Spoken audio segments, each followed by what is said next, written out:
बोलो शीर्षासन देव की जय।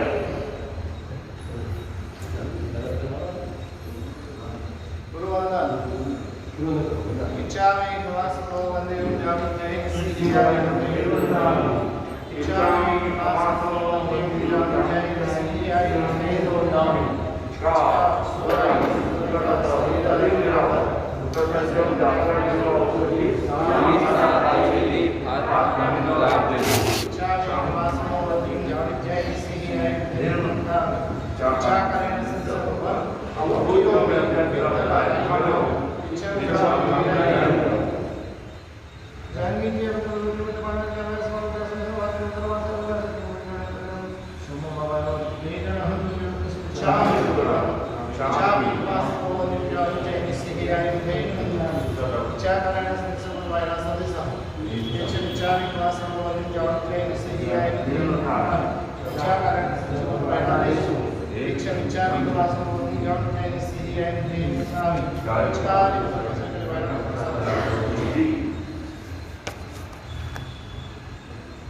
नमो अरिहन्तानं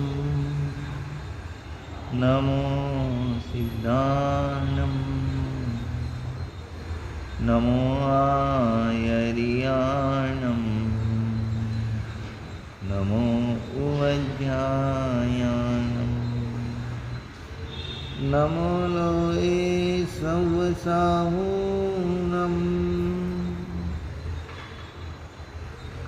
ऐसो पंचनमुक्कारो सर्वपावपनाशनो मंगलानं च सर्वेसिं परमं हवै मंगलम् मंगलं भगवान् वीरो मंगलं गौतम प्रभु मंगलं स्थूलिभद्राद्या जैनो धर्मोऽस्तु मंगलम् अज्ञानतिमिरान्धनं ज्ञानाञ्जनशलाकया नेत्रमुन्मीलितं येन तस्मै श्रीगुरवे नमः। ओंकारबिन्दुसंयुक्तं नित्यं ध्यायन्ति योगिनः कामदं मोक्षदं चैव ओंकाराय नमो नमः। वाणीत्युयनसामिनी श्रीदेवी जक्कराय गणिपीडगा गदिशिपालसुनिन्दासया विरक्कन्तु जिनभते।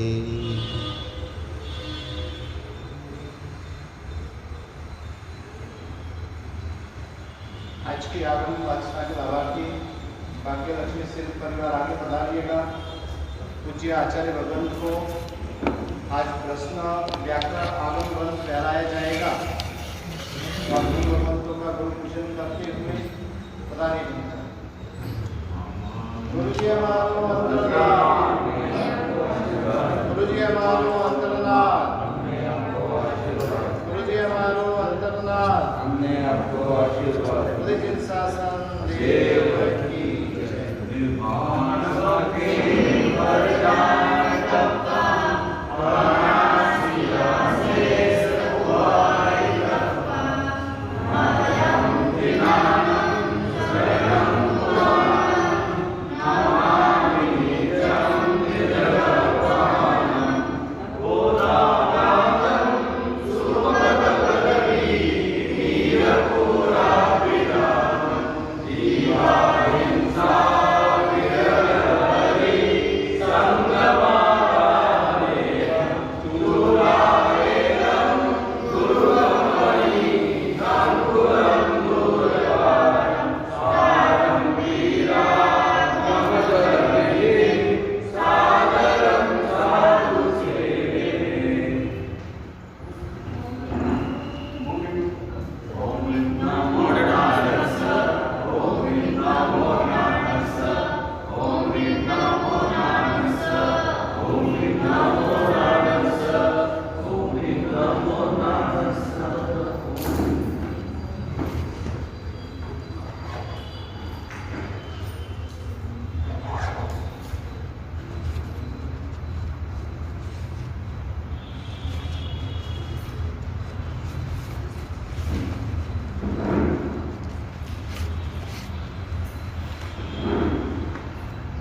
परम कृपालु परमात्मा की वाणी जो हमारे लिए परम पुण्य का कारण है और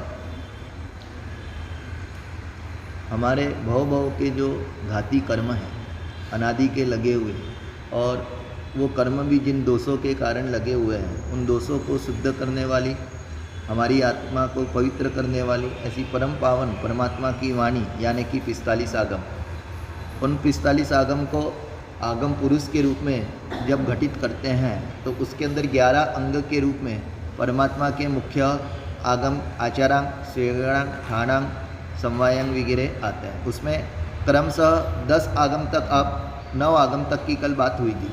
आज 10वां आगम अंग सूत्र, 10वां अंग सूत्र यानी प्रश्न व्याकरण नाम का सूत्र, उस आगम के नाम से ही उसके अंदर क्या है उसका अपन को अर्थ प्राप्त होता है। जैसे भगवती सूत्र के अंदर गौतम स्वामी के 36,000 प्रश्न और उसके उत्तर व्याख्या प्रज्ञप्ति के रूप में वहाँ पे बताए गए, वैसे यहाँ पे भी मोक्ष मार्ग संबंधी प्रश्न है और उसके जवाब के रूप में परमात्मा ने व्याकरण यानी उसके जवाब दिए हैं। और कल जैसे आपको बताया था कि मोक्ष यानी कि सर्व कर्मों से आत्मा मुक्त बनती है, वो मोक्ष है।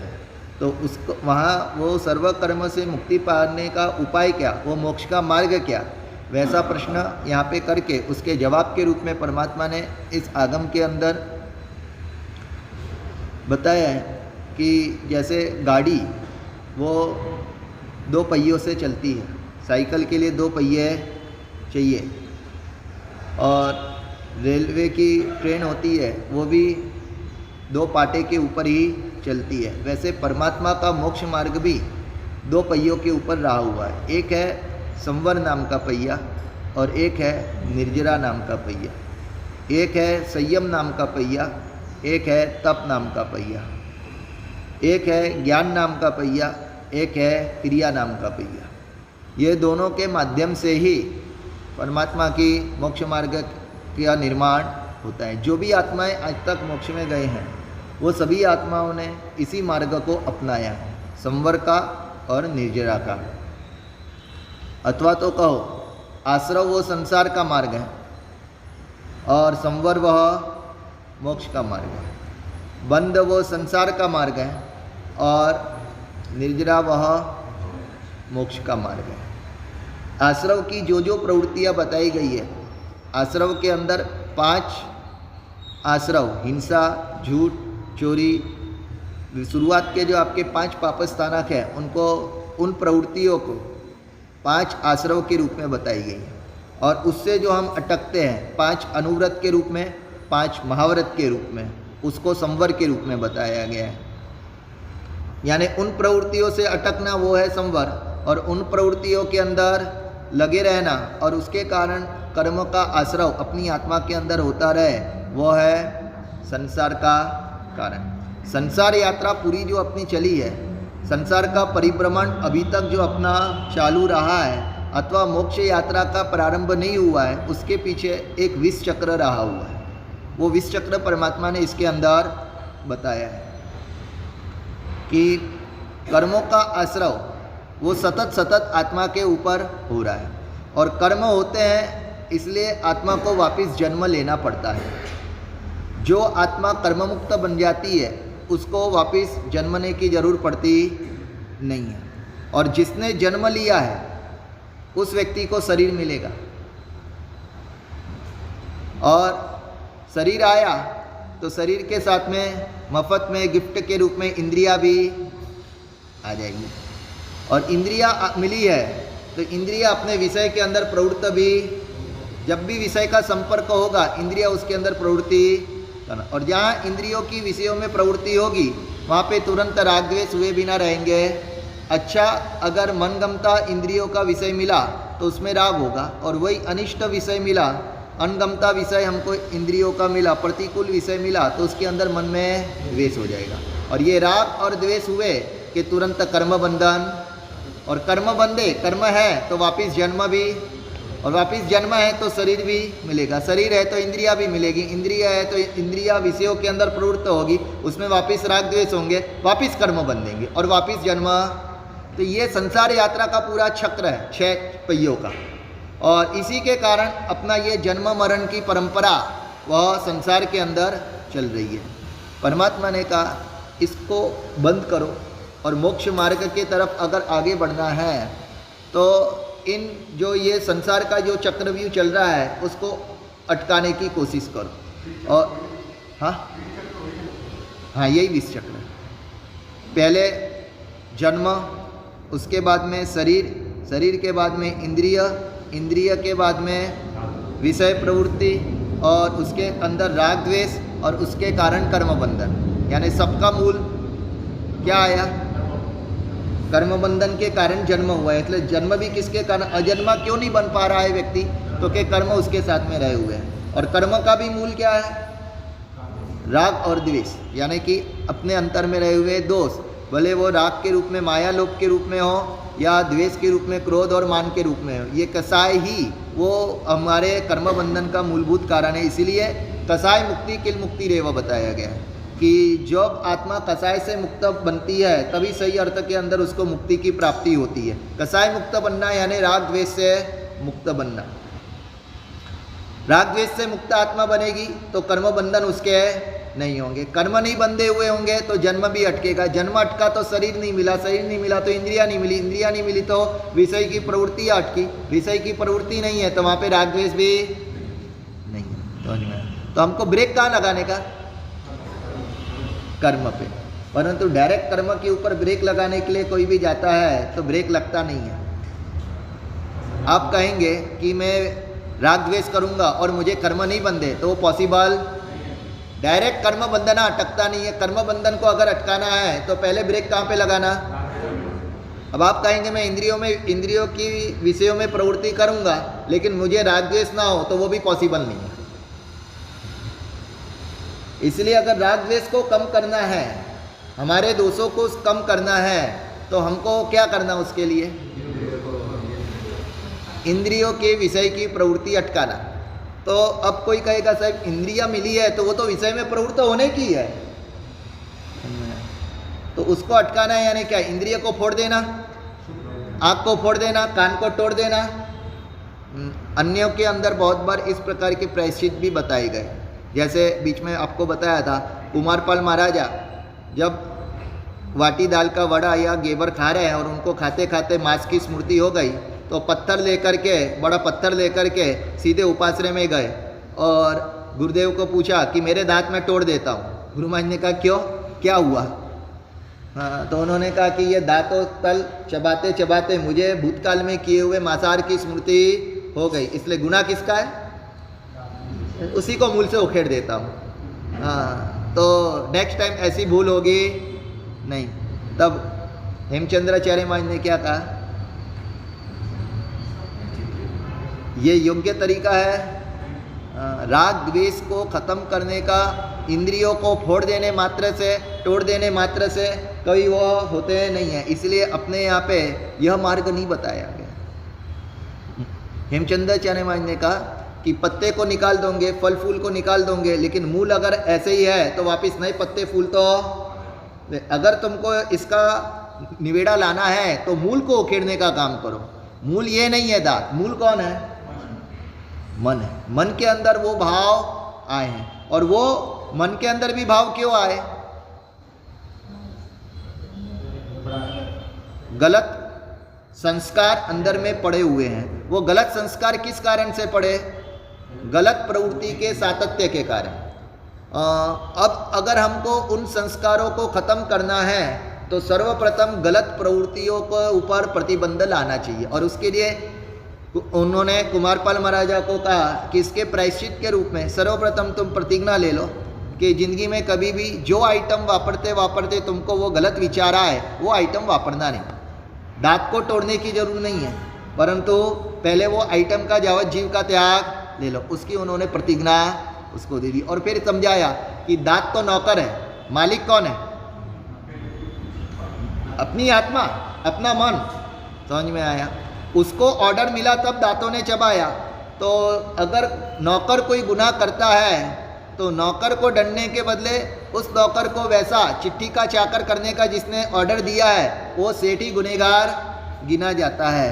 तो उसको तू सुधारने के लिए काम कर। और मन को सुधारने के लिए, मन के संस्कारों को सुवासित करने के लिए उन्होंने कहा कि तुझ रोज भाव दंत मंजन करना। कौन सा दंत मंजन? यानी भाव दंत मंजन के रूप में क्या बताया वहाँ पे? 500 गाथा का स्वाध्याय करके उसके बाद में नवकर्षी का पालना करना। और उनके लिए उन्होंने योग शास्त्र और वितराग स्तोत्र की रचना की और दोनों की मिला के लगभग 500 जितनी गाथा का वो स्वाध्याय करके उसके बाद में ये प्रायश्चित के रूप में उनको बताया।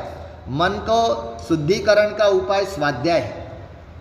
परमात्मा की वाणी से, स्वाध्याय से ही मन का पवित्रीकरण होता है। मात्र इंद्रियों को तोड़ देने से वो दोषों की शांति होती नहीं है। तो अपने यहाँ पे वो बताया नहीं। तो कहने का मतलब राग द्वेष नहीं करना है तो क्या करना? इंद्रियों को फोड़ देना? तो परमात्मा का नहीं। तो कि उसके लिए इंद्रिय की जो विषयों में प्रवृत्ति हो रही है उसमें 2 विभाग कर दो। एक जीवन जरूरियात विषय प्रवृत्ति और एक बिन जरूरियात विषय प्रवृत्ति। उन बिन जरूरियात विषय प्रवृत्ति में भी 2 विभाग कर दो। एक बिन जरूरियात विषय प्रवृत्तियाँ ऐसी है जिसमें भरपूर मात्रा में हमको कर्म बंधन हो रहा है और भरपूर मात्रा में जीवों की हिंसा हो रही है।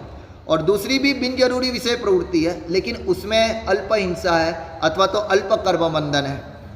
तो ऐसे 3 विभाग अपन कर सकते हैं। उसमें पहले नंबर का जो है जो जीवन जरूरियात के रूप में हमको विषय प्रवृत्ति करनी पड़ती है उसको अपने यहाँ पे हेतु हिंसा कही गई है। समझ में आया? दूसरे नंबर पे जो जरूरियात नहीं है लेकिन हम हमारी फैसिलिटी के लिए अथवा तो हमारी सुविधा वगैरह के लिए ध्यान में लेकर के हम नेसेसरी नहीं है परंतु वो हमको एक फ्लेक्सिबल के लिए हम वो उसका स्वीकार करते हैं। तो उसको, लेकिन उसमें भी कौन सा विकल्प लेना जिसमें अल्प कर्म बंधन हो, अल्प जीवों की हिंसा हो, वैसा विकल्प उसके अंदर पकड़ना। समझ में आया? तो उसको वहाँ पे बताया जाता है कि वह अपने लिए अनुबंध हिंसा का कारण नहीं बनता परंतु हेतु हिंसा के रूप में ही रहता है। और जिसके अंदर बिन जरूरियात कोई भी नहीं है, भरपूर मात्रा में हिंसा रही हुई है और साथ साथ में भरपूर अपन को वो करते समय भी अत्यंत राग द्वेष तीव्र मात्रा में संक्लेश वगैरह होते हैं तो वह अनुबंध हिंसा के रूप में चले जाता है। और अगर उन विषय की प्रवृत्ति को हम अटकाते नहीं हैं तो सबसे पहले अगर राग द्वेष कम करने हैं तो इन 3 में से किसको सबसे पहले अटकाना? इसलिए श्रावक के 12 व्रत के अंदर अनर्थ दंड नाम का एक व्रत बताया। वो अनर्थ दंड के अंदर क्या बताया जाता है? जो प्रवृत्ति करने से आपको कोई फायदा होने वाला नहीं, आपके संस्कारों की नाश, आपके पुण्याई का नाश, आपके पैसे का नाश, आपके स्वास्थ्य का नाश, सब तरीके से आपकी बर्बादी है। वैसी प्रकार की जो आपकी फिजूल की टाइम पासों की प्रवृत्ति है जिसके माध्यम से फायदा कुछ भी नहीं और उल्टा अपने सिर के ऊपर अनेक प्रकार का कर्जा चढ़ जाए, वैसे प्रकार के जो अपने धंधे हैं उसको सबसे पहले बंद करना। और वो अनर्थ दंड व्रत के अंदर उन सब के नमूने बताए गए हैं कि ऐसी कौन सी अपनी प्रवृत्ति होती है। उसमें एक प्रवृत्ति ये भी बताई गई कि मन के माध्यम से फिजूल में आर्त ध्यान, रौद्र ध्यान करते रहना, दूसरे का बिगाड़ने का, दूसरे का बुरा करने का मन के अंदर प्लानिंग करते रहना, अथवा तो जो मुझे मिला हुआ है वो कोई ले ना जाए उसके लिए दिमाग के अंदर सतत टेंशन डिप्रेशन के अंदर रहना और उसके संरक्षण के लिए अनेक प्रकार के उपाय, अनेक प्रकार की गलत प्रकार की प्लानिंग वगैरह करते रहना। वो उसमें अपन को मिलने वाला कुछ भी नहीं है, एक तो टाइम पास उसमें और साथ साथ में जितने समय वैसे रहते उतने समय गाढ़ राग और ममत्व का बंधन। और उसके कारण अगर उन विचारों में आयुष्य का बंध हो जाए व्यक्ति का तो कहाँ का होता है? त्रियंच गति आर्त ध्यान का कारण बताई गई है। तो उस तरीके से वहाँ पे वो होता है। ऐसा एक मन के दुर्विकल्पों को, संकल्प विकल्पों को, आर्त रौद्र ध्यान को अनंतर दंड के अंदर लिया है। दूसरे नंबर पे विकथा। विकथा यानी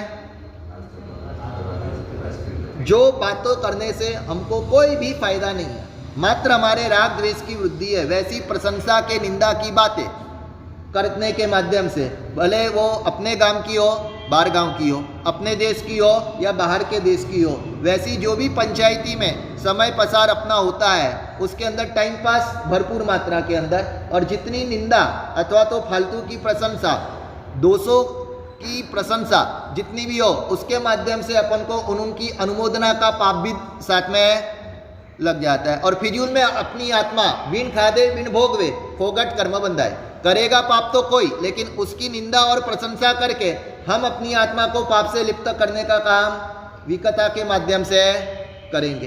तो ये भी एक प्रकार का अनर्थ दंड बताया गया है। ऐसे अनेक प्रकार के अनर्थ, मानसिक, वाचिक और कायिक।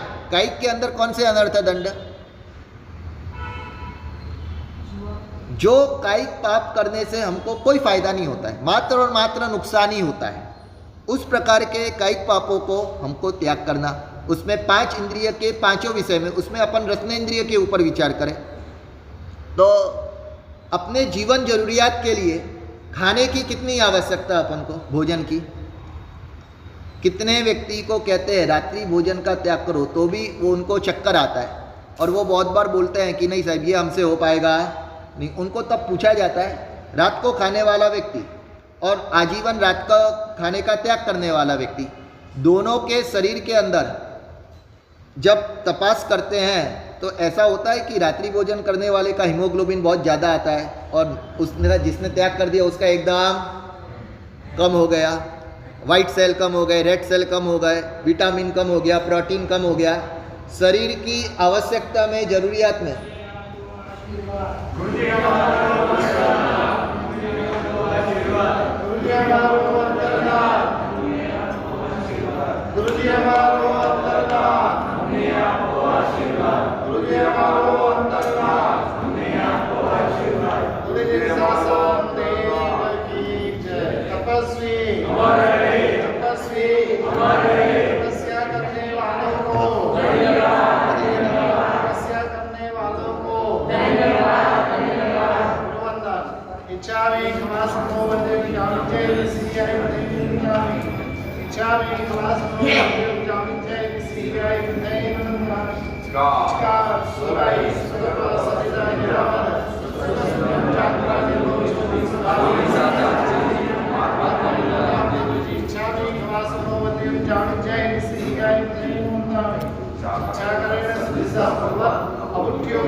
तो दोनों के अंदर कोई फर्क मिलता है।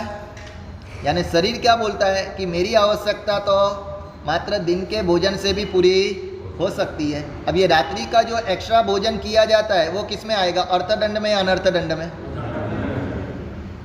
और प्लस में उसके माध्यम से जो दूसरी शारीरिक नुकसान, होजरी वगैरह बिगड़ने का, अथवा तो उसके माध्यम से विचार वगैरह बिगड़ने के, वो सब तो उसके प्लस के एक्स्ट्रा के बोनस के नुकसान समझना, और बिन जरूरियात है इसलिए अनर्थ दंड के रूप में भी वो आ जाएगा। उसी तरीके से अपने भोजन के अंदर मुझे कितने द्रव्य चाहिए, जो 14 नियम करते हैं उनको ध्यान में होगा। उन लोग धारणा करते हैं कि आज हम 30 वापरेंगे, 40 वापरेंगे, मैक्सिमम उससे ज़्यादा तो होता ही नहीं है। तो भी अपन अगर धारणा नहीं करते तो अनर्थ दंड के रूप में फोगट में अपन को कितने द्रव्यों का वहाँ पे लगता है पाप, विन खादे विन भोग। और तो भी व्यक्ति को कहा जाए कि भाई आप ऐसी धारणा, चलो आप रोज आपको समय नहीं मिलता तो हफ्ते की एक साथ में लो, हफ्ते का समय नहीं मिलता तो महीने की एक साथ में लो, वो भी नहीं मिलता है तो उसके लिए भी बहुत बार रेडी नहीं होते कि हम रोज के कभी 42 हो गए तो 40 धारणा की और 42 हो गए तो।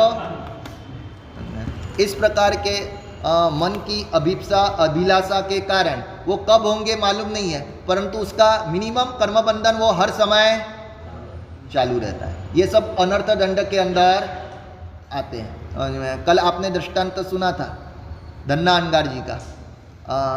उनको परमात्मा ने 14,000 के अंदर उनको सर्वश्रेष्ठ उनके मुनि के रूप में उनको बखाना। कारण क्या था? उन्होंने अपनी आवश्यकता को एकदम घटा दी। छठ के पाड़ने छठ, और उसमें भी पाड़ने के अंदर माखी न वंचे, ऐसा लूखा सूखा उचित धर्म वाला आहार वो उनको वहाँ पे ग्रहण करते थे। और वैसा ग्रहण करते करते 9 महीने के चारित्र का उत्कृष्ट पालन करके वो वहाँ पे अनुत्तर विमान के अंदर उत्पन्न हुए। अनुत्तर विमान का सुख यानी इस दुनिया का सबसे ज़्यादा में ज़्यादा उच्च कक्षा का भौतिक सुख वहाँ का बताया गया है। वैसा उच्च कक्षा का सुख उनको मात्र 9 महीने की साधना के अंदर प्राप्त हो गया। यह क्या सूचित करता है?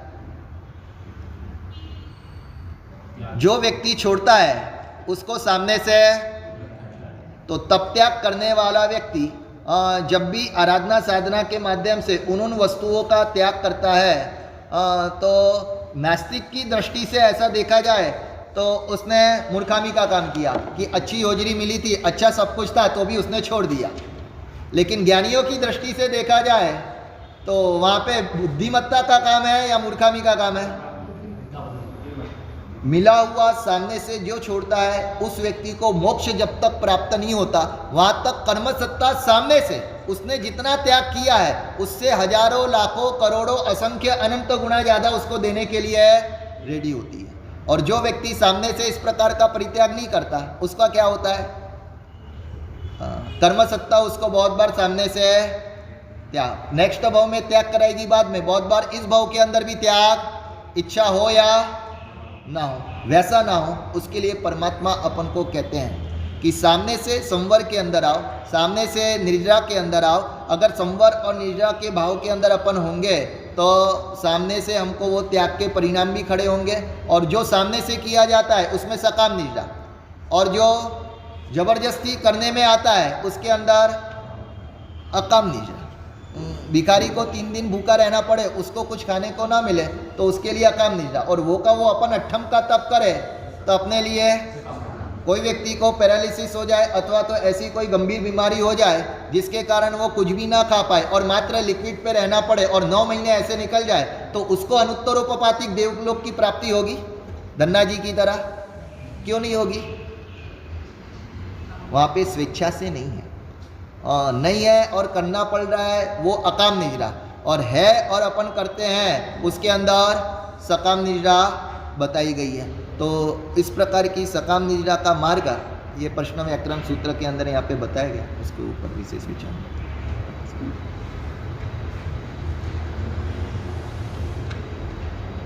नमो हरिहंताणं नमो सिद्धाणं नमो आर्याणं नमो वज्रायाणं नमो लोये सहसाहुणं एसो कंचनमुक्कार सर्वपावपणासनो मङ्गलानां च सर्वेऽस्मिन् परमं वै मङ्गलम् अज्ञानतिमिरान्धानां ज्ञानाञ्जनशलाकया नेत्रमुन्मीलितं येन तस्मै श्रीगुरुवे नमः।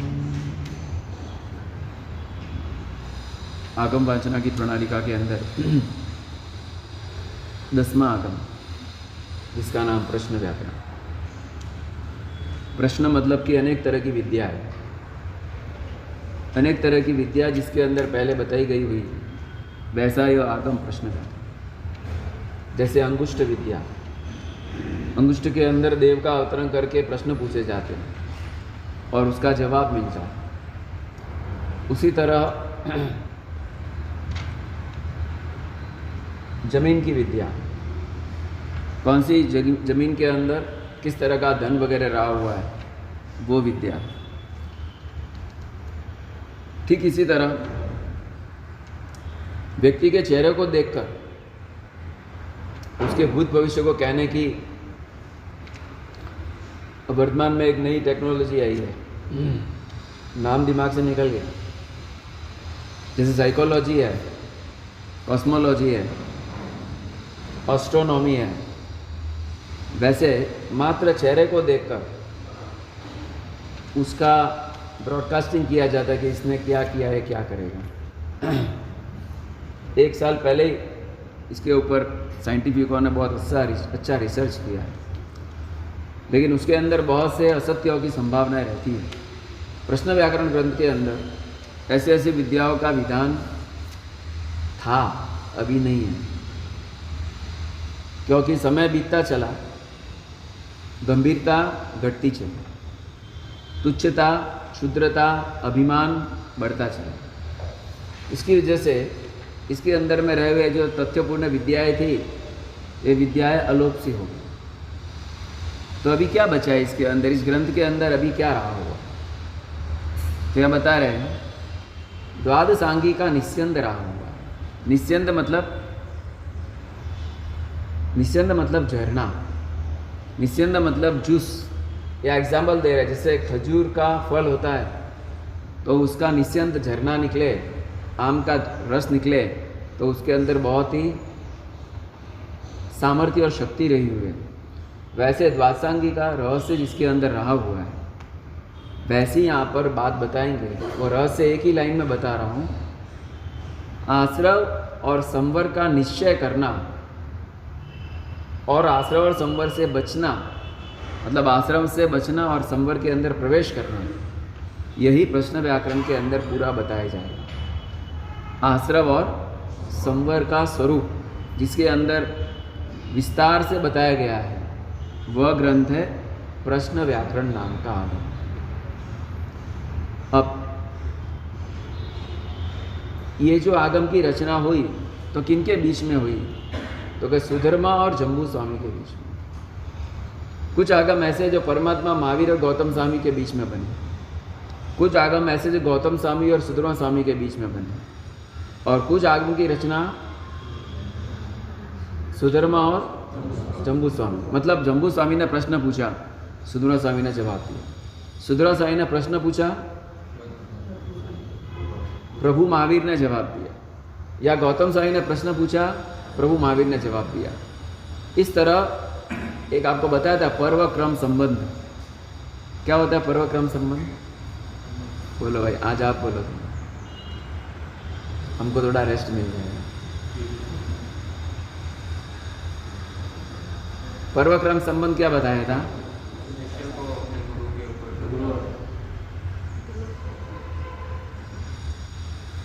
ये अंगूठा है ना, इसके बीच में पर्व है, तो 2 जुड़े इससे। शैली के बीच में पर्व होता है, 2 टुकड़े जुड़े हुए होते हैं। उसी तरह सुधर्मा स्वामी ने जम्बू स्वामी को जो कहा, वो प्रभु महावीर से सुन के कहा। तो प्रभु महावीर का सिद्धांत जम्बू स्वामी की ओर अटैच करने का पर्व के रूप में काम करने वाले थे सुधर्मा। समझ में आ गया? अभी जम्बू स्वामी ने अपने शिष्य प्रभु स्वामी को कहा। उन्होंने किससे सुन के कहा? सुधर्मा स्वामी से। तो सुधर्मा स्वामी के बातों को प्रभु स्वामी तक पहुंचाने के पर्व के रूप में काम करने का काम कौन कर रहा है? तो जम्बू स्वामी हो, वो मीडिएटर बन गए, वो पर्व बन गए। तो पर्व क्रम इसको। गुरु का कहा हुआ अपने शिष्य को देना, तो जो देने वाला है वो अपने गुरु का शिष्य और अपने शिष्य का गुरु है।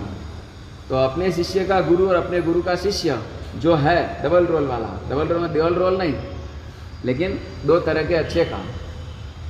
तो ये वाला जो है वो पर्व क्रम बोला जाता है। यहाँ पर सुधर्मा स्वामी जम्बू स्वामी को परमात्मा महावीर का कहा हुआ सुना रहे हैं। तो जम्बू स्वामी किस तरह से सुन रहे हैं? तो यहाँ बता रहे हैं, मतलब कि पहले सुधर्मा स्वामी के विशेषण कितने अच्छे अच्छे लिखे हैं कि अज्ज स्व में नाम थेरे जाई संपन्ने, कुल संपन्ने, बल संपन्ने, रूप संपन्ने, विनय संपन्ने। उत्तम जाति से और उत्तम कुल से वे युक्त थे। तो कैसे आप वो ब्राह्मण कुल के थे ना? कौन? तो यहाँ पे क्या लिख रहा है कि उत्तम जाति और उत्तम कुल वाले थे। तो जाति तो उनकी नीच थी कि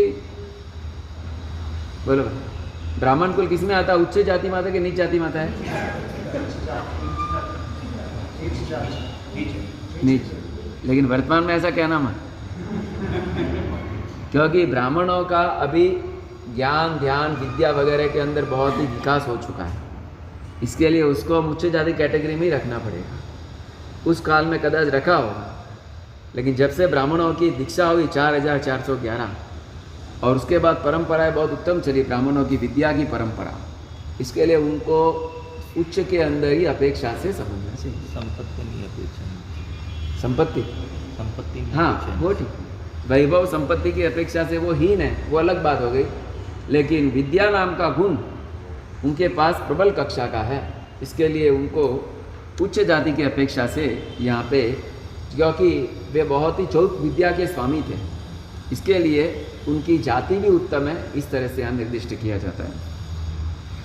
रूप से युक्त थे, रूप से युक्त मतलब दिखने बहुत सुंदर थे नहीं, रूप का अर्थ इंद्रियों की अखंडितता लेना। दीक्षा लेने वाले का भी रूप देखा जाता है, दीक्षा जिसको दीजिए उसका क्या देखा जाता है? रूप मतलब बहुत हंसमुख चेहरा, रूप मतलब इंद्रिया अखंड होनी चाहिए।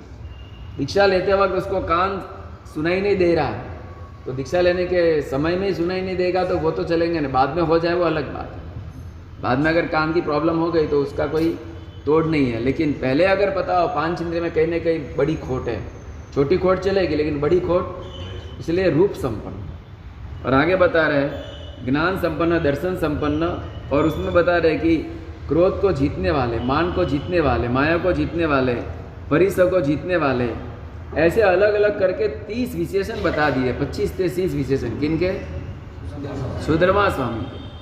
ऐसे सुधर्मा स्वामी 14 पूर्व के ज्ञानी और 4 ज्ञान के धनी और 500 अणगार के साथ विचरते हुए समोसन के अंदर जम्बू स्वामी को परमात्मा का बताया हुआ आश्रव और संवर का द्वार बता रहे। आश्रव माने क्या? आश्रव का मतलब क्या होता है? आश्रव मतलब वेलकम, आश्रव मतलब टू बी वेलकम, अंदर आना। कर्मों का जिससे आना हो उसको आश्रव कहते हैं। और संवर मतलब कर्मों का रोकना। व्रत शब्द का अर्थ ही है कि संव्रियते अनेन कर्माणि इति संवर, जिससे कर्मों को रोका जाए उसका नाम व्रत है। तो व्रत शब्द भी संवर के ऊपर से आया है। व्रत कहाँ से आया? संवर के ऊपर से। तो यहाँ पर बताएंगे कि आश्रव, कर्मों का आश्रव जिससे उसको आश्रव कहते हैं। तो आश्रव कितने प्रकार के हैं? 5 प्रकार कि 42 प्रकार। मूल प्रकार अपन 4 पकड़ सकते हैं, 4 से 5। इंद्रिय, कषाय, अव्रत, क्रिया और योग, ये 5 मेन प्रकार। पहले नंबर पे इंद्रिय, कषाय, अव्रत, क्रिया और योग। ये 5 को हम समझ ले तो सारे संसार के बंधन को समझ सकें। संसार का बंधन और कहीं से नहीं होता, लेकिन इन 5 के द्वारा ही होता है। इस 5 के अलावा और कुछ भी संसार के बंधन के कारण आपको नहीं मिलेंगे। जैसे वाटर मतलब H2O, हाइड्रोजन ऑक्साइड, फिर वो तालाब का पानी हो या टंकी का पानी हो या दरिया का पानी, कहीं पर पानी, एक फार्मूला मिल जाएगा, H2O मतलब पानी का फार्मूला। उसी तरह बंधन का फार्मूला ये 5। इंद्रिय बंधन करता है, इंद्रिय व्यक्ति को बांधती है। इंद्रिय कैसे बांधती है? तो कि अपनी आंख जिस विषय को देखती है, देखने के साथ उसमें घुल जाती है और राग और द्वेष करने लग जाती है। इसीलिए आंख भी बंधन का कारण है। अपने कान जो सुनते हैं तुरंत ही मन वहाँ पे दौड़ने लग जाता है। तो इंद्रिय कैसी है? बंधन करता है। क्यों बनी बंधन करता? तो क्या इंद्रिया बंधन करता तो परमात्मा को भी बंधन होना चाहिए ना, क्योंकि परमात्मा को इंद्रिया होती है कि नहीं? हरियन परमात्मा को इंद्रिया है कि नहीं? 5 है कि कम है? पूरी है। गणधर भगवंतों को भी है, हमको भी है, तो हम सबको बंधन होना चाहिए। अगर इंद्रिया बंधन करता है तो परमात्मा को भी इंद्रिया बंधन करता है कि नहीं? चलो, परमात्मा इंद्रिय से देखते हैं, आंख से कि नहीं देखते हैं? ये देखते कि नहीं? नहीं मालूम? हमको मालूम नहीं, भगवान बनेंगे तब मालूम पड़ेगा। भगवान किससे देखते हैं? भगवान आंख से नहीं देखते, भगवान ज्ञान से ही देखते हैं। उनको तो इंद्रिया मात्र एक ढांचा है, इंद्रियों का उपयोग उनके लिए भोजन सिवाय खास कुछ नहीं है। खाली एक इंद्रिय है जो प्रैक्टिकल उपयोग में आती है भगवान को। बाकी भगवान सुनते किससे है? केवल ज्ञान से। देखते किससे है? केवल ज्ञान से। समझ में आया आपको? इंद्रिया माध्यम जरूर बनती है, लेकिन उनका ज्ञान का ही पूरा अंदर रिले होता है। अपन जैसे जो देखते हैं उतने ही ज्ञान वैसे प्रभु को नहीं है। तो यहाँ पर बताएंगे कि परमात्मा को इंद्रिया है, हमको भी इंद्रिया है, लेकिन वो बंधन करता कम ज़्यादा है, क्योंकि उसके अंदर राग और द्वेष की संभावना कम हो जाती है। जय राग दोष न हो जा तरी दुख किम कारणम, अहि दुखम पावे जा जय राग दोष हो जा। व्यक्ति दुख तभी ही पाता है जब राग और द्वेष शुरू होते हैं। राग द्वेष बंद हो जाते, दुख बंद हो जाता। भाई दुख का कारण समझ में आया आपको? राग और द्वेष जितना बनता है बढ़ता है उतना दुख बढ़ता है। राग और द्वेष जितना घटता है उतना दुख घटता है। देखिए, राग और दोष नहीं कह रहे, राग और द्वेष कह रहे। दोष और द्वेष में क्या फर्क है? दोष और द्वेष क्या फर्क है? हम कहते हैं दोष का सेवन करना, दोष की दृष्टि रखना और दृष्टि में दोष रखना, ये तीन कर्मों को आश्रम कराते हैं। दोष का सेवन, दोष की दृष्टि और दृष्टि में दोष, ये तीन चीज समझ में आ रही है आपको? दोष दृष्टि और दृष्टि दोष में क्या फर्क है? दोष दृष्टि और दृष्टि दोष में क्या फर्क? भाई जवाब देगा कोई? शब्द समझ में आ रहा है आपको? दोष दृष्टि मतलब क्या?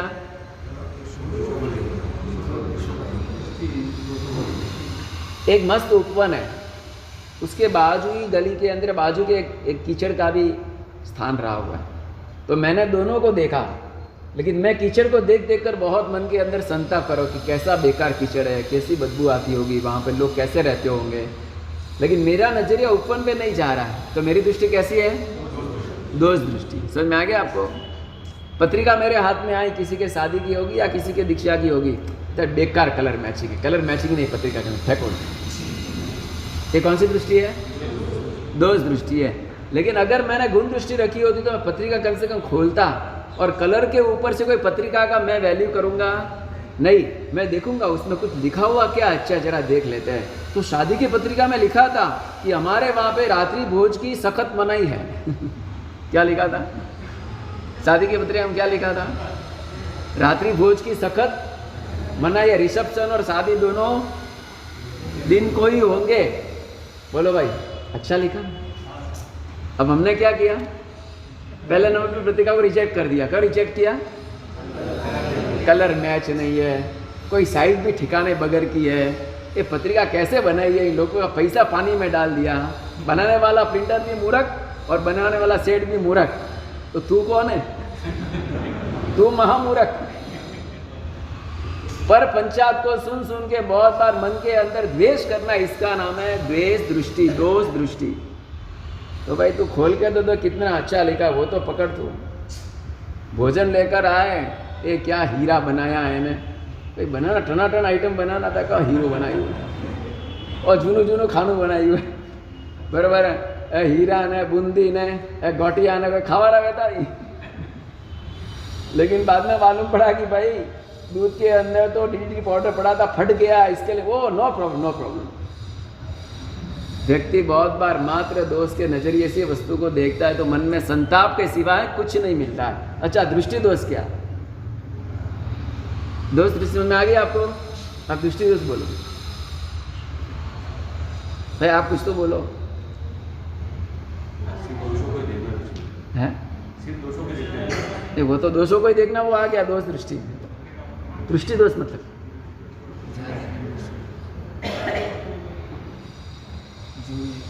सोच के अलावा है हाँ भाई, दृष्टि के अंदर ही दोष है। मीनिंग तो शब्द बरोबर है कि दृष्टि में ही दोष है, वस्तु में दोष नहीं है। बात तो वस्तु में दोष था, जैसे पत्रिका में रंग भरा तो था। मतलब आप में मंदिर में गए, आपके साथ एक आपका दोस्त था जो एकदम नास्तिक था, तो मूर्ति देखी तो बोला ये क्या पत्थर है, और तुम बोले ये भगवान है। हकीकत में मूर्ति में कोई दोष नहीं है, लेकिन दृष्टि में ही दोष है। समझ में आएगा आपको? तो दृष्टि दोष, जैसे घर के अंदर पिता है तो वृद्ध हो गए तो वो एकदम ढीले पड़ जाते हैं, खाने को दो तो भी इधर से इधर डाल देते, बूढ़े हो गए अक्कल बिना के, क्या डोसो मौसम ही छोड़ता नदी ने परेशान करे, ये रोज़ का इनको इनके पीछे ही पड़ना, बस इनके पीछे 2 घंटा टाइम निकालना, ये क्या है? ये दृष्टि दोष है। क्योंकि वृद्ध में वो सब होना तो सहज है, वृद्ध के अंदर ये सब फिजिकल प्रॉब्लम्स होना वो नेचुरल है। जो चीज़ नेचुरल है उसमें भी अपनी दृष्टि दोष वाली बने तो उसको क्या कहेंगे? और वो का वो अपना नया नया बच्चा जन्म ले और उसके पीछे 2 घंटा मम्मी को निकालना पड़े तो वहाँ बोलेगी ना वो भाई? बोलेगी कि नहीं बोलेगी? लगभग तो नहीं बोलेगी, नहीं बोलेगी। उसका खिलाना, उसका कपड़ा पहनाना, बाद में उसको स्कूल लेकर जाना। 1 साल का टाबरिया ने कितना साल रहा भाई? लेन जाए कि नहीं चंद्रकांत भाई? थोड़ा उठा देगा तो आंसू आंसू गई 2 साल तो न्याय मोड़ियो ने कोई 2 साल। अरे भगवान बोलते हैं 7 साल 8 साल, बोलो भाई 2 साल ले जाए, हाउ काम करे 2 साल ले जाए।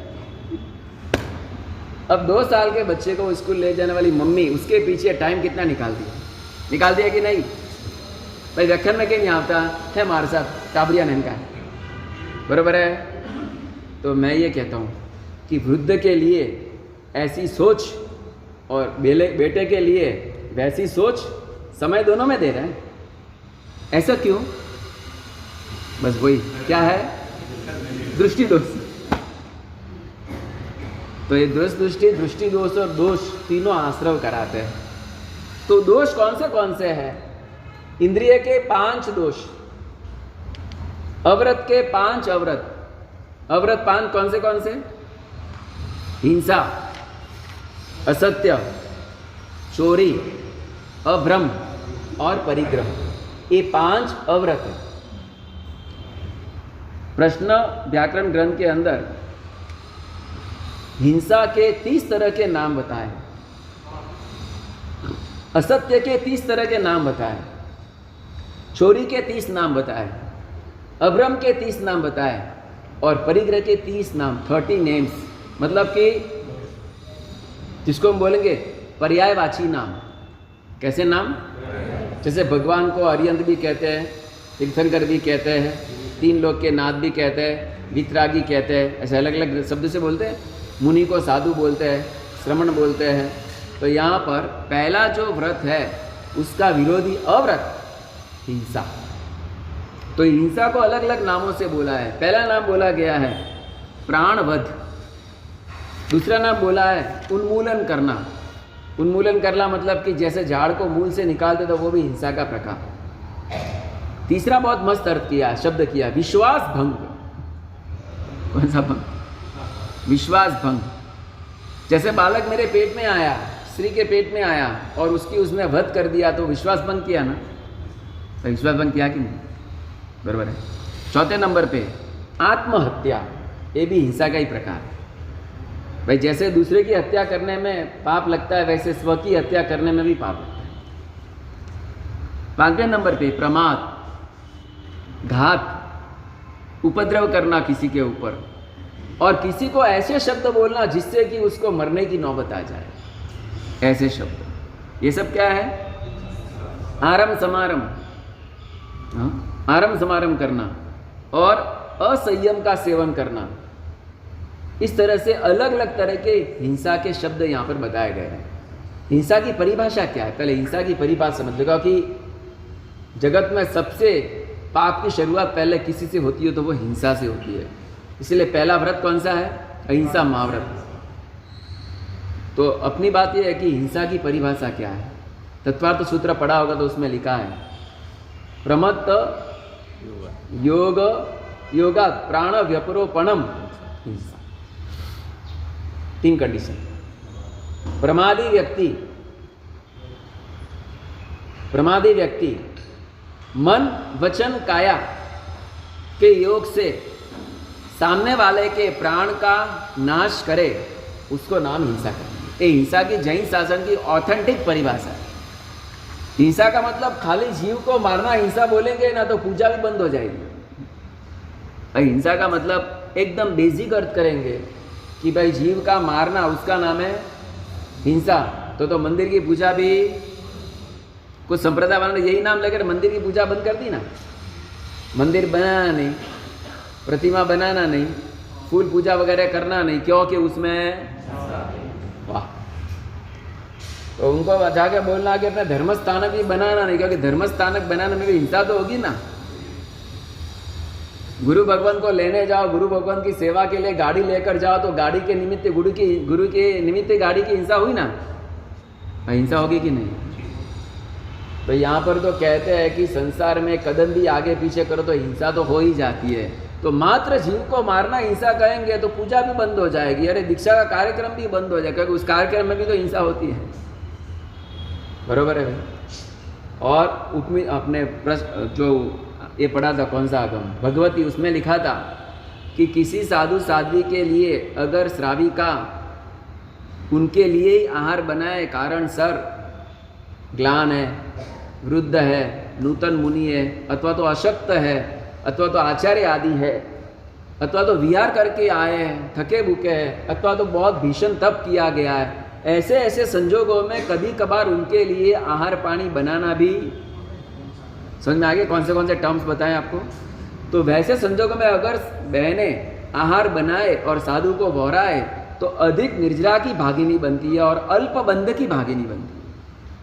अगर हिंसा एकांत होती तो यहाँ पर साधु के लिए बनाने का अधिकार भगवती सूत्र में मिलता नहीं।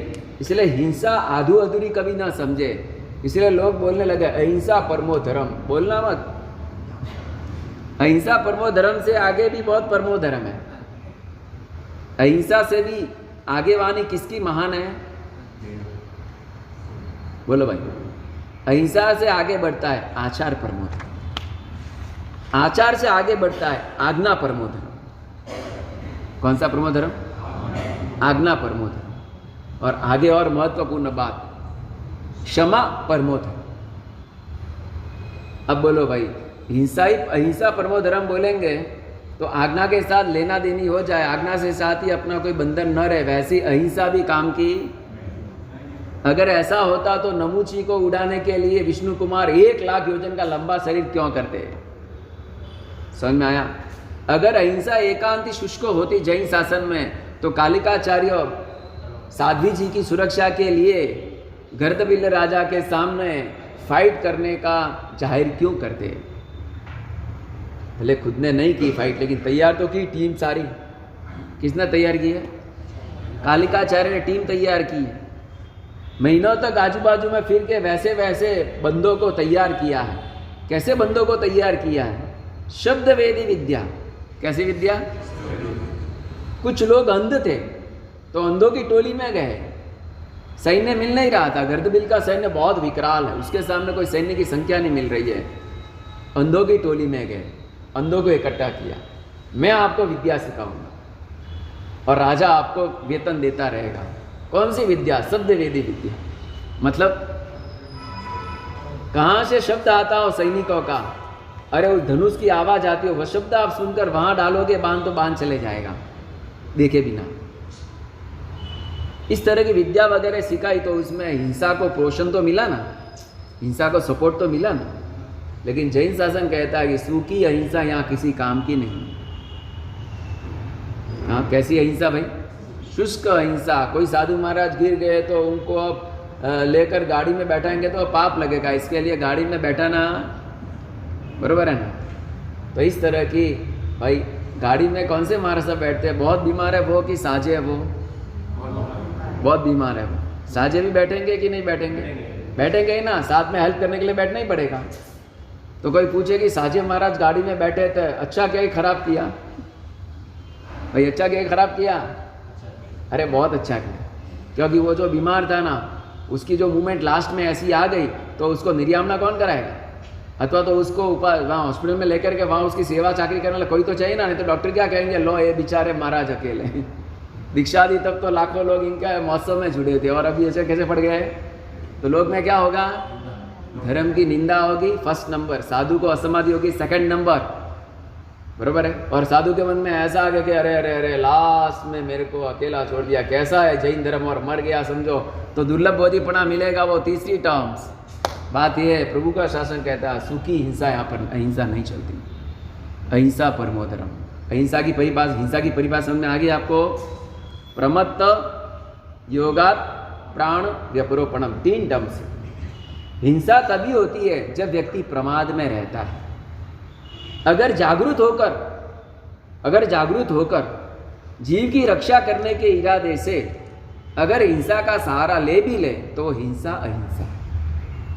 और होश खोकर प्रमाद भाव में रहकर व्यक्ति को मारने के बद इरादे से ही अगर अहिंसा हो जाए तो भी हिंसा है। क्या हो जाए भाई? अहिंसा हो जाए तो भी।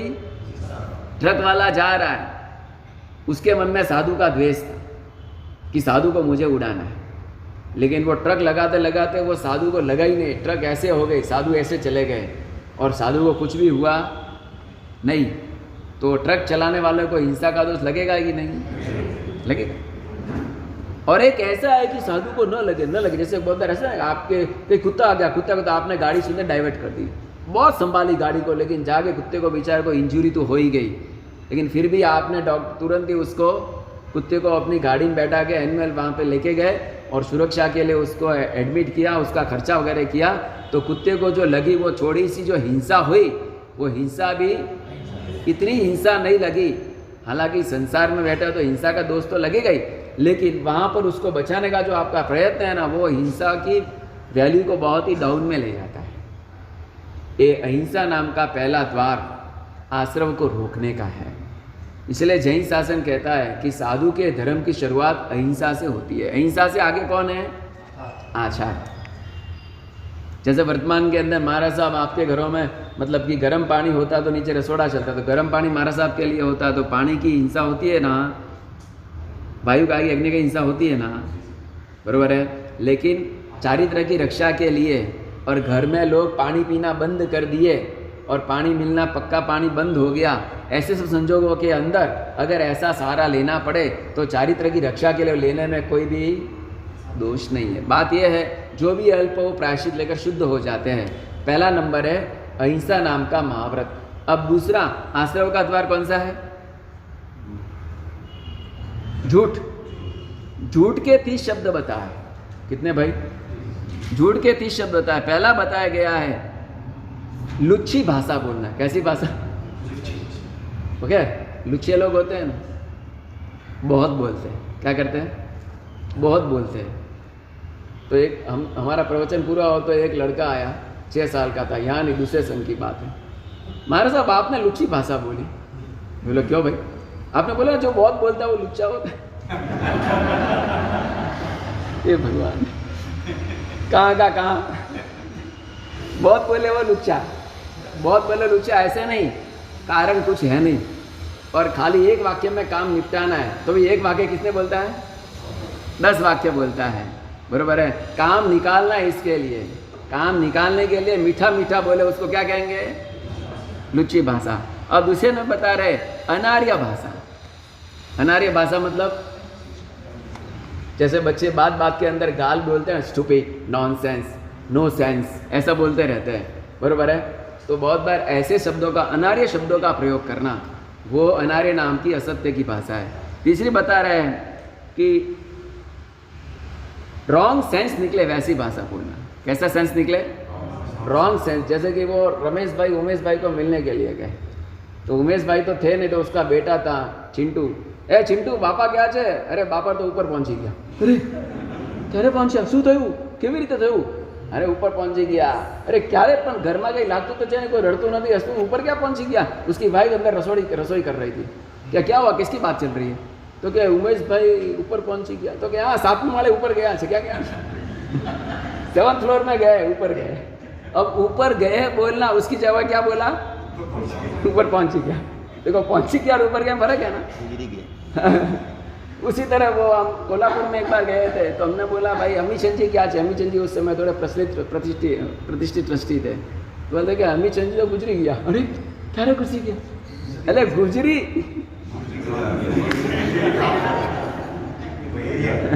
एरिया का नाम है, एरिया ना कोल्हापुर में। अच्छा अच्छा, एरिया का नाम है गुजरी। तो गुजरी में गए गुजरी क्या ये क्या होता है रॉन्ग सेंस में, या तो रॉन्ग सेंस में बोलना या तो रॉन्ग सेंस में समझना, दोनों के अंदर कभी कभी गफलत हो जाती है। तो यहाँ पर बता रहे कि ऐसी ऐसी भाषा बोलना। बाद में बता रहे जिसके अंदर बोले कूट लैंग्वेज, कूट भाषा, कूटनीति वाली भाषा। कूटनीति वाली भाषा मतलब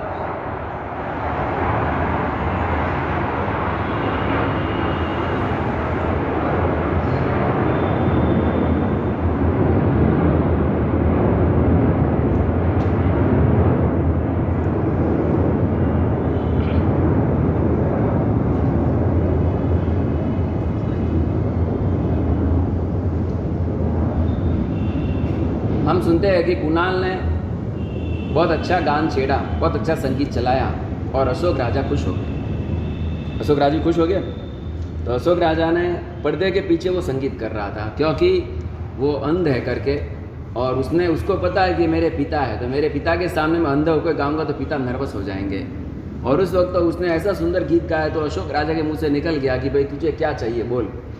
तो उस समय कुणाल ने एक कूटनीति वाली भाषा वापरी। उसने कहा मुझे काकिनी चाहिए। क्या चाहिए? काकिनी। अब ये जो काकिनी शब्द है ना, वो मात्र राजाशाही के अंदर ही यूज़ किया जाता है। राजा और राजे इसको जानते हैं। और काकिनी का अर्थ क्या होता है? आधा राज्य, बरोबर है। अब जैसे कि रोटी को क्या कहना, हमारे साधु में हमारा कोडवर्ड होता है, वो आपको मालूम पड़ता है? नहीं है। रोटी को क्या कहना है, साग को क्या कहना, जूस को क्या कहना, मिठाई को क्या कहना, मूंग को क्या कहना, गुड़ को क्या कहना। जैगरी नहीं बोलते मूंग को, गुड़ को जैगरी नहीं बोलते, लेकिन हमारा एक कोड वर्ड होता है। तो कोड वर्ड हमको ही मालूम होता है, आपको लगभग या तो बहुत यहाँ पे रहो 2-4 महीना, तो कभी कभी जैसे चिंटू पिंटो का सब मालूम है क्योंकि इधर ही रहते हैं ना। वो उंदड़ी जो फर्क है आपास में जो अटैच फरता रही है तो वो उनको सब धीरे धीरे मालूम पड़ जाता है। तो मुझे ये कहना है कि वो कोडवर्ड वाली भाषा राजाओं को ही पता होती, काकिनी का मीनिंग। तो राजा अशोक ने सुना कि काकिनी मांगने वाला कौन, क्योंकि ऐसे काकिनी की वैल्यू तो पैसे का 80वां भाग होता है, खाली 80वां भाग का पैसे का तो कुछ मांगेगा नहीं। काकिनी का अर्थ तो हमारे राज्य के राज्य आधा राज्य होता है। बोलता है कि तू कौन है, तूने क्या मांगा है? तो क्या हाँ काकिनी, मैंने अर्ध राज्य मांगा है। और उस समय उसने पर्दा चीरा और देखा तो सामने तो मेरा बेटा कौन, कुणाल, जिसने पितृभक्ति के फलस्वरूप अपनी आंख गंवाई थी। पितृभक्ति के लिए अपनी आंख का बलिदान दिया था। उसमें अशोक के आंखों में आंसू आ गए। बोल रहा कि बस तूने मांग तो लिया, लेकिन मैं अंधे को राज्य कैसे दे सकता हूँ, क्योंकि ये परंपरा, अंधे को भी राज्य दिया नहीं जा सकता। तो क्या आप चिंता मत करो, मुझे संतान हुई है। कभी हुई? तो क्या संप्रति, संप्रति मतलब अभी। तो संप्रति का मतलब क्या होता है? अभी। तो नाम ही उसका क्या पड़ गया? संप्रति महाराजा। और काकिनी मतलब क्या? ये कौन सी लैंग्वेज है? हाँ, घर में मेहमान आए, बोले भाई वो सेठ ने पूछा का लियो, ठंडू क्या गरम? तो क्या गरम है तो ठीक, यालो बनो के गरम है तो ठीक है भाई, एकदम गरम गरम पानी लेकर आ लो पियो। बोले क्या लाया? अरे गरम मांगा आपने। बोलो भाई आइडिया अच्छा है, करने जैसा है। बहुत बार ऐसा होता है, व्यक्ति अपने कार्य को सिद्ध करने के लिए भाषाओं के अंदर कूट का प्रयोग करता है या कूट का अर्थ कर लेता है। तो ऐसे ऐसे प्रयोग करने से वो वस्तु कैसी बन जाती है? असत्य बन जाती है। तो पहला असत्य कैसा है? कैसा? लुच्ची भाषा। दूसरा अनार्य भाषा। तीसरा रॉन्ग सेंस वाली भाषा। और चौथे नंबर पे कूट लैंग्वेज। पांचवें नंबर पे वक्र भाषा। वक्र भाषा मतलब कि 8 बजा है, बच्चा मम्मी को बोलता है नाश्ता करके देना है तो दे, नहीं तो मैं जा रहा हूँ। वो बोलता है अरे क्या हुआ, क्या मालूम है ना रोज़ का मेरा टाइम है, स्कूल का, कॉलेज का, 8 तो बज गया, अब मैं कब खाऊंगा, कब पहुँचूंगा। अब वो ऐसे ना बोलते, क्या बोलता है वो? वक्र भाषा इसको बोलते हैं। बोलना ऐसा चाहिए था कि भाई मम्मा टाइम बहुत हो रहा है, जल्दी करके दो ना। वो बोलने की बजाय उसने क्या बोल दिया? ये वक्र भाषा है। तो वक्र भाषा के अंदर व्यक्ति के हृदय के अंदर भाव खराब बन जाते हैं। भाषा कभी कभार अच्छी भी होती है, लेकिन भाव कैसे बन जाते हैं? मिथ्या बन जाते हैं। और आगे बता रहे अपशब्द, अपशब्द भी असत्य का ही प्रकार है। पति पत्नी का झगड़ा हो गया तो पति ने बोल दिया तारा बापा एवा ज छे, तू जेवी छे तारा बापा एवा छे, बराबर है। ये कौन सी भाषा है? अपशब्द भाषा। परंपरा के साथ जोड़ देना, आपके घर वाले सभी ऐसे ही है, झगड़ालू ही है, जैसे आप हो ना, आप ही सैंपल हो घर के, बाकी सब आपके ऐसे ही। ये भाषा कौन सी है? अपशब्द बोलना, मतलब कि आगे वाले को शब्दों के माध्यम से यहाँ पर हित शिक्षा तो मिले नहीं, लेकिन हृदय के अंदर बहुत ही आघात लग जाए। और आगे बता रहे मर्म भाषा बोलना। मर्म भाषा मतलब उसके जीवन में ऐसी जो घटना घटी हो वो सीक्रेसी को बोल देना। भाई सत्य ही था तो बोला तो क्या हो गया? सत्य ही था ना कि इसने ऐसा किया था 2 साल पहले, 4 साल पहले, 5 साल पहले, सत्य ही था। तो सत्य बोलने में पाप लगता है क्या? तो प्रभु बोलते हैं कि तुझे दूसरों का सत्य बोलने में पाप नहीं लगता, तेरा सत्य बोलना चालू कर दे। तेरा सत्य बोलेगा तू? हैं? बोलते हैं ना, मैं तो स्ट्रेट फॉरवर्ड हूँ, मैं तो किसी की बात को मन में कोई ने बांडे कोई ऑपे कटे रखता, लेकिन वो किसके लिए? दूसरों के लिए। खुद के लिए क्या है? खुद के लिए ना ना, वो तो ऐसा हो गया था, हो गया था। खुद का आएगा तब क्या आएगा? हैं? बीइंग की डूइंग। दूसरों का आएगा तो डूइंग और खुद का आएगा तो बीइंग। ये फॉर्मूला है अपने पास। वो अपन अंग्रेजी सीखते थे ना, उसमें 2 प्रकार के प्रयोग आते थे, एक तो एक्टिव प्रयोग और एक पैसिव प्रयोग, है ना? एक्टिव और पैसिव। तो अपने लिए क्या होता है?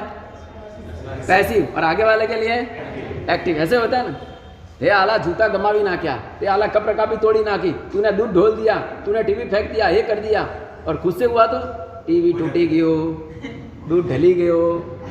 कौन सा प्रयोग है? पैसिव प्रयोग है। स्कूटर गिर गया, दूध गिर गया, मोबाइल गुम गया, और दूसरा को मैं क्या बोला?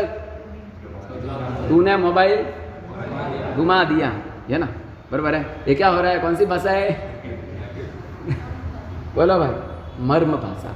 औरों के दोषों को तुरंत ही बोल देना बिना किसी सोचे कि आगे क्या होगा, पीछे क्या होगा, इससे कितनी गहरी असरें होंगी, इससे कितने अन्याय होंगे, ये कोई भी सोच दिमाग में नहीं आती है। ये असत्य नाम के 30 प्रकार यहाँ पर बताए गए हैं। यहाँ पे कहा गया है कि सारे व्रतों के अंदर असत्य सबसे खतरनाक अव्रत है।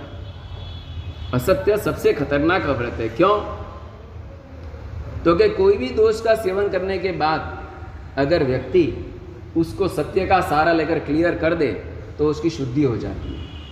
लेकिन कोई भी दोष, बड़ा दोष सेवन करके भी अगर कूड़ कपट रखे तो वो दोष का सेवन अनंत गुना बन जाता है। जैसे रुक्मिणी का बना, लक्ष्मणा साध्वी जी का बना, वगैरह वगैरह आत्माओं का जो पाप अनंत काल तक क्यों लेकर गया? दूसरे व्रत की सुरक्षा नहीं रखी इसके लिए, दूसरे व्रत की सुरक्षा नहीं रखी इसके लिए। इसलिए आश्रय द्वार के अंदर इस तरह से 42 प्रकार बताएंगे। 5 इंद्रियों द्वारा, 5 अवृत द्वारा, और कषाय 4, कषाय 4, और 4 नंबर पे क्रिया 25। ये क्रिया क्या होता है? ये क्रिया नाम का दोष क्या है? क्रिया तो अच्छी चीज़ है ना, सामयिक की क्रिया करना, प्रतिबिंब की क्रिया करना, तो जब वो क्रिया की बात यहाँ नहीं है।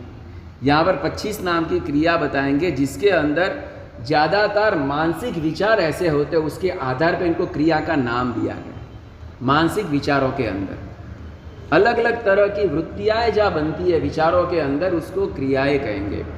जैसे कि अपने मन में रहा हुआ किसी के प्रति का गाढ़ द्वेष, जैसे अपने मन में रहा हुआ किसी के प्रति का गाढ़ राग, ये सब क्रिया के प्रकार हैं। इसके अंदर बताएंगे कि कोई वस्तु ऐसी रखे, उपयोग न करे, लेकिन फिर भी उसकी क्रिया लगती है। जैसे आपने घर के अंदर बंदूक रखी, तलवार रखी, तो वो कौन सी क्रिया है? अधिकरण की क्रिया। कौन सी क्रिया? जैसे चाकू रखी, तो कि चाकू तो समझो कि अपने लिए रसोई वगैरह के लिए काम करती है, तो भी अधिकरण क्रिया तो लगती है। लेकिन कोई बंदूक रखे, पिस्तौल रखे, तलवार रखे, ये सब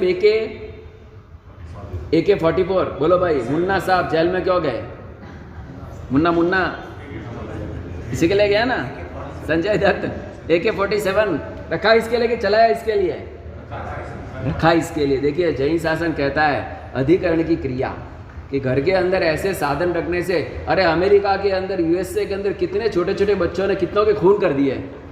स्कूल के अंदर बैठा था और बंदूक चले, फटाफट 15 लड़कों को उड़ा दिया, पकड़ा उसको, अरे क्या किया तूने ये? अरे एंजॉय। अरे कैसा एंजॉय? हाँ, पिस्तौल मिला बाजार में, ऐसा टेकन आई परचेज टुडे पिस्तौल, इट इज फाइन और not to examine that I have shooted 10%। वाह बाबा, किसके लिए किया? टू एग्जामाइन दैट, किसको एग्जामाइन करने के लिए? उसको थप्पड़ लगाई, अब क्या करना उसको, बरोबर है। तो अमेरिका के अंदर तो जैसे अपने वहाँ पे सब्जी मंडी मिलती है ना सब्जी, वैसे बंदूकें मिलती है वहाँ पे, लेकिन यहाँ पे तो बंदूक भी लानी तो क्या चाहिए? लाइसेंस चाहिए। ये अधिकरण की क्रिया की बात है। इसीलिए कोई भी ऐसे साधन जिससे जीव की तुरंत ही हत्या हो जाए उसका नाम है अधिकरण। हाँ, स्त्री अपने शील की रक्षा के लिए कभी कभार रखे तो वो सुरक्षा का भाव है। जैसे ऐसी पिनें रखती है, ऐसी चीज़ें रखती है, कोई आके ऐसी बदमाशी कर तो उसको पिन घोप दे या ऐसी ऐसी एक्शन कर ले, ऐसे कराटे सीख ले सीएल की रक्षा के लिए, उसके अंदर अपेक्षा से दोष कम है, क्योंकि उसको भाव किसका है? सीएल की सुरक्षा का भाव है। ऐसी ऐसी ट्रेनिंगें दी जाती है ऐसी ऐसी बहनों को कि जिससे आप अपने सेल्फ डिफेंस कोर्स, कौन सा कोर्स? Self defence course. तो इस तरह से सुरक्षात्मक तरीका का रवैया हो तो इसमें कोई दोष नहीं है। तो यहाँ पर ऐसी ऐसी 25 क्रियाएं जो कर्मों का आश्रव करती है। अब संवर क्या है? 2 मिनट में बता देता हूँ। संवर मतलब कर्मों के आते हुए रोकना। बोलो भाई, रोकना ज़्यादा काम, आपको रोकना ज़्यादा जरूरी है कि निर्जरा करना ज़्यादा जरूरी है? देखिए, रूम के अंदर कचरा बहुत बड़ा है और कचरा साफ करने का चालू किया, लेकिन सबसे पहले होशियार आदमी क्या करता है? हाँ, सब दारी दरवाजे बंद करता है, तो वो कचरा न तो एक बाजू पाट न बीजी बाजू सपाट, बराबर है भाई। एक बाजू तो कचरा अंदर से बाहर जाता, दूसरी बाजू पीछे से। तो हमको भी कर्मों का अगर निर्जरा का काम सही पैमाने पे करना तो सबसे पहले संवर करना होगा। संवर करना मतलब कि कर्मों को आता हुआ दरवाजा बंद करना होगा। हेमचंद्र जी ने बहुत अच्छी बात की है वितराग स्तोत्र के अंदर, आसव जो आसव सो संवर हो, जो संवर हो सो आसव। आश्रव वही संवर है, संवर वही आश्रव। ऐसे कैसे कह दिया? देखिए, मैंने इंद्रिय की बात की, इंद्रिय आश्रव का द्वार है, लेकिन अब उसी आंख से मैंने प्रभु की भक्ति की, प्रभु का दर्शन किया, प्रभु की प्रसन्न रस झरती मूर्ति देखी, तो मेरे हृदय के अंदर शुभ परिणाम खड़े हो गए। कानों से मैंने किसी की निंदा सुनी, अपशब्द सुने, तो वो क्या होगा? कर्मों का आश्रव।